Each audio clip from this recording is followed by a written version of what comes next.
I'm 76 years old, and I spent about 15 years of my life thinking I needed to find a partner. Not because I was lonely, that's what I didn't understand back then. I wasn't lonely, I was just convinced that I should be looking, that there was something wrong with me for not being. It started around 60. That's when people started asking me about it, not in a mean way, but in that concerned way. Friends would mention it in conversation. You should get out more, meet someone. My sister would say, it's not good to be alone all the time. My brother-in-law once told me very seriously, life's better with someone in it. And I believed him. I had been married once, a long time ago. It didn't work. We were different people than we thought we were, and we hurt each other trying to be what the other needed. So we stopped. After that, I was alone.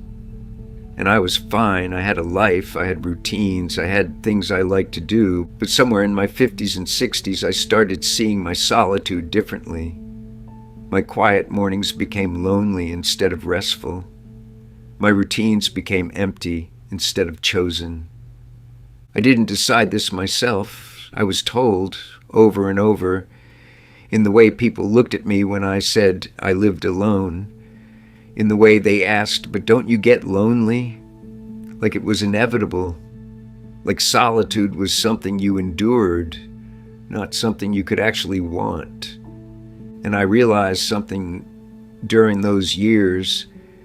In our culture, there's this unspoken rule that partnership is a sign of completion, that marriage is a milestone, that if you haven't achieved it by a certain age, you're somehow incomplete, unfinished. Nobody says it directly, but it's there in how people talk about their relationships, in the way they ask about yours, in the assumption that everyone wants the same thing, to find someone, settle down, build a life together. It's presented as success, and solitude is presented as failure, as loneliness, as something that needs to be fixed. I bought into that. I believed it. And once I believed it, I couldn't see my own life clearly anymore. I could only see what was missing from it. So I decided to try. But before I did, there were nights, long nights, where I'd lie awake and think about it. I'd be 61, 62 years old, and I'd remember being married. I'd remember someone else being in my space, someone to talk to, someone to share things with. And I'd wonder if there was something wrong with me for not wanting that anymore.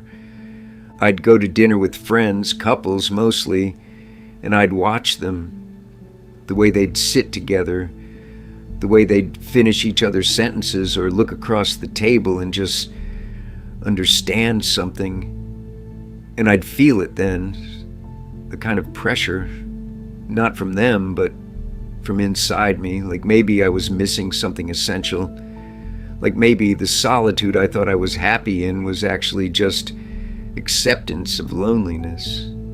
My brother-in-law would talk about his wife. He'd say things like, I couldn't imagine doing life without her. And I'd nod and agree, but inside I was thinking, I can imagine it. I'm already doing it. And it's fine. But that wasn't what I was supposed to say, so I started to believe there was something wrong with me. Maybe I was emotionally shut off. Maybe the marriage ending had broken something in me. Maybe I was afraid of intimacy and using solitude as an excuse. I remember lying in bed one night. I was 63 and thinking, what if I die alone? What if people find me and nobody knew I was gone? And that thought, it scared me. Not because I was lonely, but because the world had convinced me that dying alone was the worst thing that could happen. So I got up, I got out of bed, and I went downstairs and I opened my laptop. The first time I used a dating website, I remember sitting at my desk thinking, what do I even say about myself? I like fishing. I like quiet mornings. I like my routine, and that's not going to work. So I made myself sound different, more interesting, more available, more like someone worth pairing with, more like the kind of person who would choose companionship over solitude. Women responded, and I was surprised, but they did. So I started going on dates.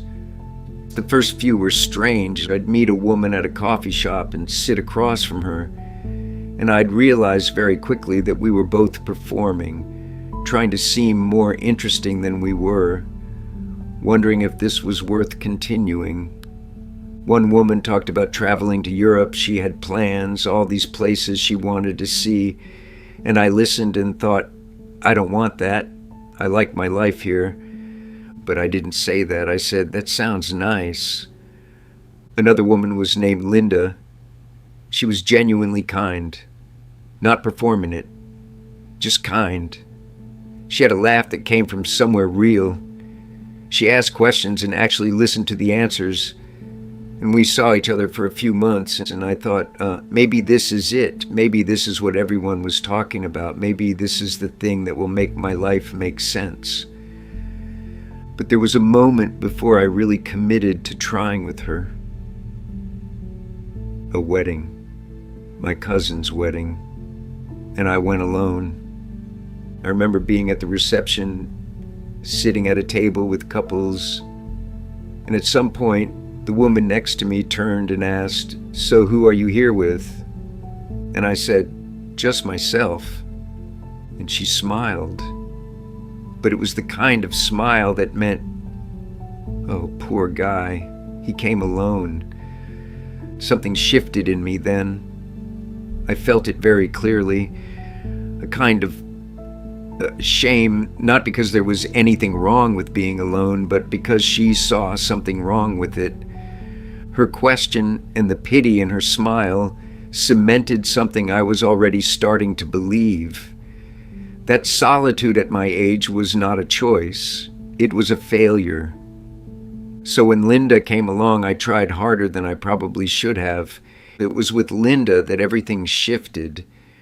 We made plans for a Saturday dinner at my place, and I spent the whole day preparing, cleaning the kitchen twice, mopping floors I'd already mopped, cooking something I wasn't confident about, some chicken dish with sauce, arranging the living room like it mattered, putting music on and taking it off and putting it back on. And when she arrived at 6:30, I felt my shoulders tense up. My chest got tight. I was nervous, not excited, nervous. We had dinner. We talked.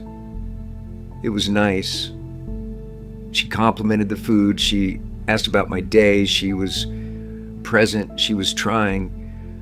But I remember sitting across from her and feeling the weight of it, the performance, the awareness of every single thing she was thinking about me.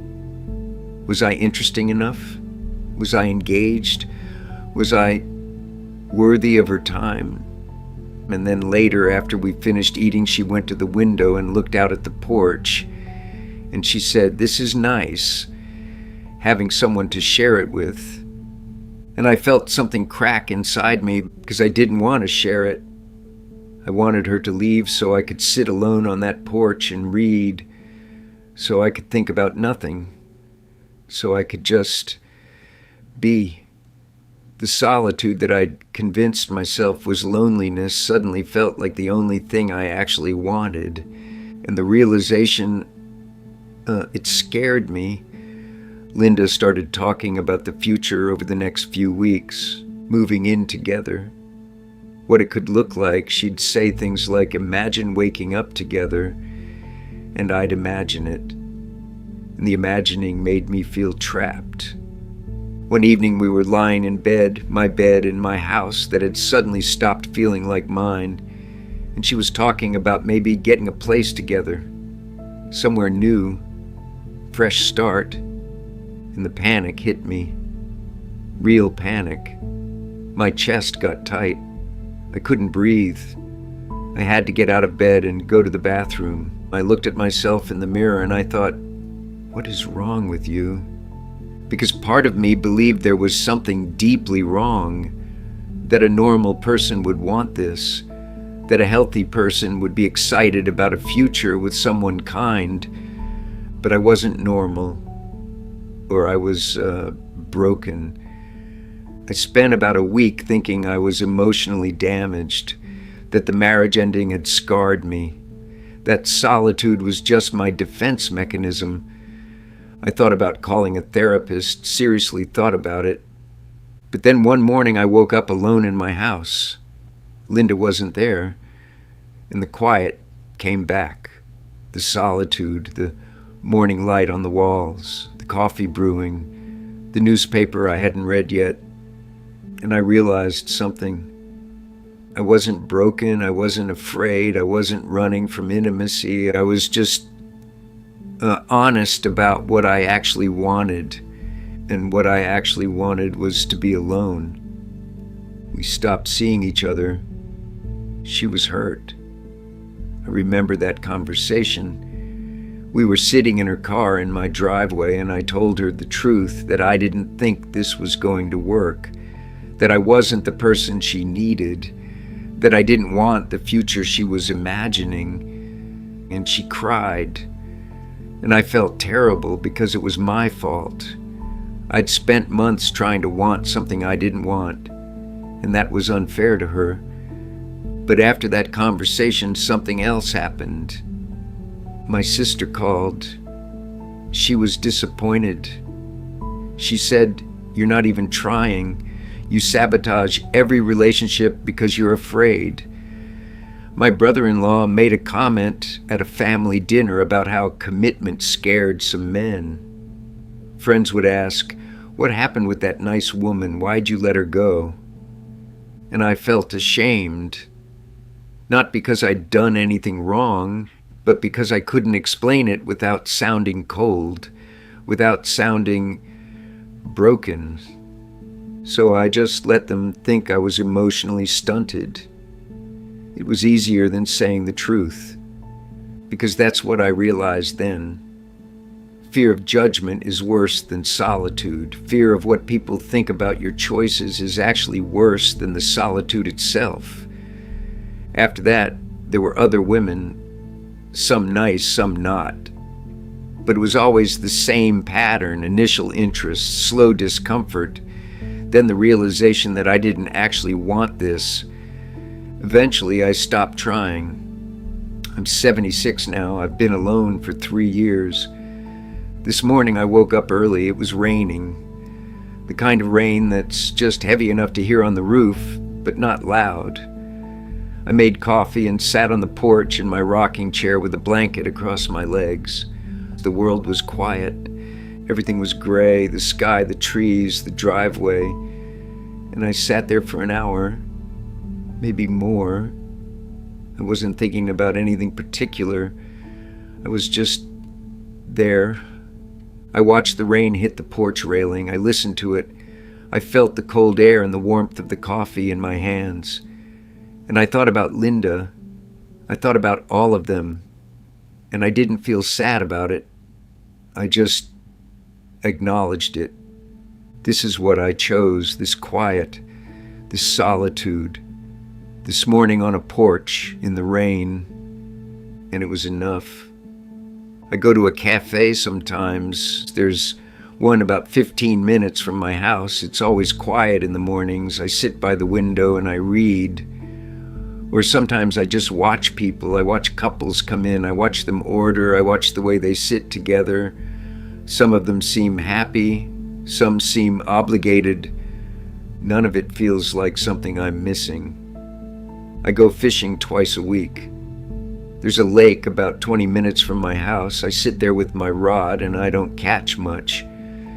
But I'm alone, and that's the whole point. The water is quiet, the air is quiet, and I'm not aware of anyone else's needs or emotions. I'm not managing anything. I'm not performing. I'm just fishing. Sometimes I don't even fish. I just sit.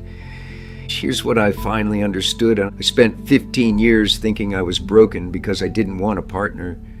Everyone told me I was lonely, that my life was incomplete, that being alone was something to fix, but they were wrong, and so was I.